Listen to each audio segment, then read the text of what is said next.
Hello. So ಈ ವರ್ಷ almost ಮುಗಿಯಕ್ಕೆ ಬಂತು.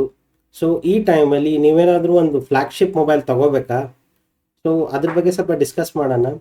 ರೀಸನ್ ಏನಂದರೆ ಈ ವರ್ಷ ಆಲ್ಮೋಸ್ಟ್ ಮುಗಿಯಕ್ಕೆ ಬಂತು. ಸೊ ಈ ವರ್ಷ ಲಾಂಚ್ ಆಗಿರೋ ಮೊಬೈಲು ಅದು OnePlus 13 ಇರ್ಬೋದು, iQOO 13 ಇರ್ಬೋದು, Samsung S25 ಇರ್ಬೋದು, ಅಥವಾ Vivo X200 ಇರ್ಬೋದು, Vivo X200 Pro ಇರ್ಬೋದು.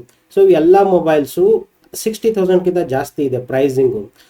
ಆಲ್ಮೋಸ್ಟ್ ಲಾಂಚ್ ಆಗಿ ಒಂದು ವರ್ಷ ಆಗಕ್ಕೆ ಬಂತು. ಸೊ ಆಲ್ಮೋಸ್ಟು ಈಗ ನೆಕ್ಸ್ಟ್ ಜನ್ರೇಷನ್ ಮೊಬೈಲ್ಸ್ ಲಾಂಚ್ ಆಗೋ ಟೈಮ್ ಬರ್ತಿದೆ ಬೇಸಿಕಲಿ. ಈಗ ನಿಮ್ಗೆ ಗೊತ್ತಿದೆಯೋ ಇಲ್ಲೋ ಗೊತ್ತಿಲ್ಲ, October 15ಗೆ OnePlus 15 ಚೀನಾದಲ್ಲಿ ಆಲ್ರೆಡಿ ಲಾಂಚ್ ಆಗ್ತಿದೆ.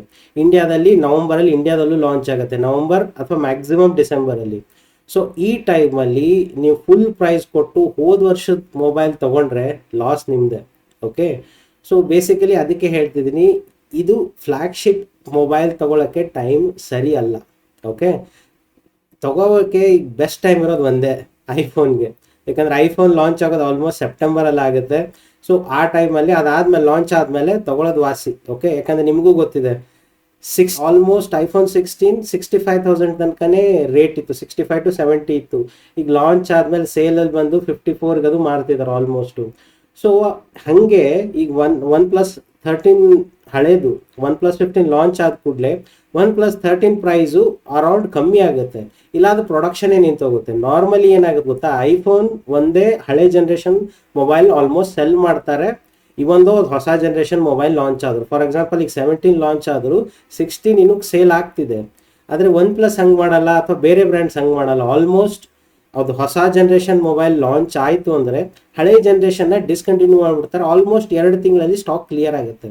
ಓಕೆ, ಸೊ ಅದಕ್ಕೋಸ್ಕರ ಈಗ ಆಲ್ಮೋಸ್ಟ್ ಹೊಸ ಜನ್ರೇಷನ್ ಮೊಬೈಲ್ಸ್ ಲಾಂಚ್ ಆಗೋ ಟೈಮ್ ಬಂದಿದೆ.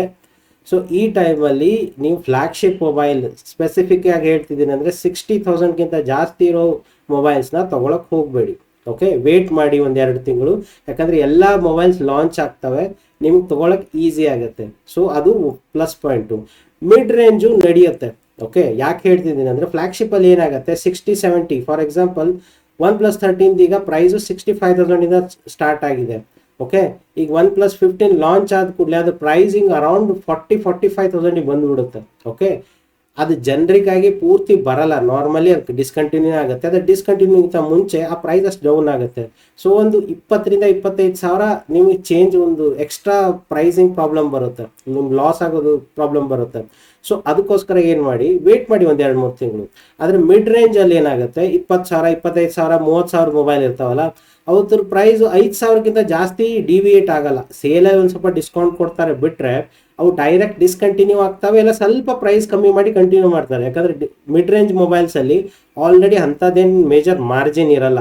ಓಕೆ, ಸೊ ಅದಕ್ಕೆ ಅವ್ರು ಆಲ್ಮೋಸ್ಟ್ ನೀವು ಮಿಡ್ ರೇಂಜ್ ಯಾವಾಗಾದರೂ ತೊಗೊಳ್ಳಿ, ನಿಮ್ಮ ನೆಕ್ಸ್ಟ್ ಜನ್ರೇಷನ್ ಬಂದ್ರೂ ಅದು ಹಳೆ ಮೊಬೈಲ್ದು ವ್ಯಾಲ್ಯೂ ಏನು ಕಮ್ಮಿ ಆಗಲ್ಲ. ನೀವು ಬೇಕಂದರೆ ತೊಗೋಬೋದು. ನೆಕ್ಸ್ಟ್ ಚೇಂಜ್ ಬರ್ತಿದೆ ಅಂತ ಅನೌನ್ಸ್ ಆದಾಗ ವೇಟ್ ಮಾಡಿ ಅಷ್ಟೇ, ಇಲ್ಲ ಮಾಡಿಲ್ಲ ಅಂದರೆ ನಿಮ್ಗೆ ಬೇಕಂದರೆ ತೊಗೊಳ್ಳಿ. ಆ್ಯಂಡ್ ಸೆಕೆಂಡ್ಲಿ, ಈ ಟೈಮಲ್ಲಿ OnePlus 13 ಅಥವಾ Vivo X200 ಅಥವಾ ನಿಮ್ಮ ಹತ್ರ ಬೇರೆ ಯಾವುದೋ ಫ್ಲ್ಯಾಗ್ಶಿಪ್ ಮೊಬೈಲ್ ಇದೆ, ತೊಗೋಬೋದಾ? ಈಗ ಒಳ್ಳೆ ಡೀಲ್ ಸಿಕ್ಕರೆ ತೊಗೊಳ್ಳಿ. ಫಾರ್ ಎಕ್ಸಾಂಪಲ್ OnePlus 13 ಈಗ ಎಷ್ಟು ಮಾರ್ತಿದ್ದಾರೆ, 65,000 ಸ್ಟಾರ್ಟಿಂಗ್ ಪ್ರೈಸ್. ಅದು ನಿಮಗೊಂದು 50 ಅರೌಂಡ್ ಸಿಕ್ಕರೆ ತೊಗೋಬೋದು, ಇಟ್ಸ್ ಫೈನ್, ಡೀಲ್ ಚೆನ್ನಾಗಿದೆ. ಓಕೆ, X200 ನೀವು ಅರೌಂಡ್ 50,000 ಸಿಗ್ತಿದ್ರೆ ತೊಗೊಳ್ಳಿ, ಪರವಾಗಿಲ್ಲ. ಸೊ ಅಷ್ಟು ಗ್ಯಾಪ್ ಇರಬೇಕು, ನಿಮ್ಗೊಂದಷ್ಟು ಒಳ್ಳೆ ಡೀಲ್ ಸಿಗ್ತಿರಬೇಕು. ಈಗ ಎಲ್ಲ ಕಡೆ ಪ್ರೋ ಸಿರೀಸು, ಅಲ್ಟ್ರಾ ಸಿರೀಸು ಇದೆ, ಝಯೋಮಿದಿದೆ, ಒಪ್ಪೋದಿದೆ, ವಿವೋದು ಇದೆ. ಓಕೆ, ಅವ್ರದ್ದು ಎಲ್ಲ ಪ್ರೋ ಸಿರೀಸ್, ಅಲ್ಟ್ರಾ ಸಿರೀಸ್ ಇದ್ದು ಅವು ಲಾಂಚ್ ಪ್ರೈಸ್ಗಿಂತ 20,000-25,000 30,000 ನಿಮ್ಗೆ ಕಮ್ಮಿಗೆ ಸಿಗ್ತಿದ್ರೆ ಅದು ಒಳ್ಳೆ ಡೀಲೇ, ತೊಗೊಳ್ಳಿ, ಪರವಾಗಿಲ್ಲ, ಅದ್ರದ್ದೇನಿಲ್ಲ. ಆದರೆ ಫುಲ್ ಪ್ರೈಸ್ ಕೊಟ್ಟು ತೊಗೋಬೇಡಿ. ಓಕೆ, ಸೊ ಇದು ಜಸ್ಟ್ ಫಾರ್ ಇನ್ಫಾರ್ಮೇಷನ್, ಯಾಕಂದರೆ ಈಗ ಸ್ಟಾರ್ಟ್ ಆಗುತ್ತೆ ಫ್ಲ್ಯಾಗ್ಶಿಪ್ ಮೊಬೈಲ್ಗಳು ಲಾಂಚು. ಸೊ ಇದನ್ನು ಕನ್ಸಿಡರ್ ಮಾಡಿ. ನೆಕ್ಸ್ಟ್ ಮೊಬೈಲ್, ಫ್ಲ್ಯಾಗ್ಶಿಪ್ ಮೊಬೈಲು ಸ್ವಲ್ಪ ವೇಟ್ ಮಾಡಿ ತೊಗೊಳ್ಳಿ. ಓಕೆ, ಚಲೋ, ಥ್ಯಾಂಕ್ ಯು.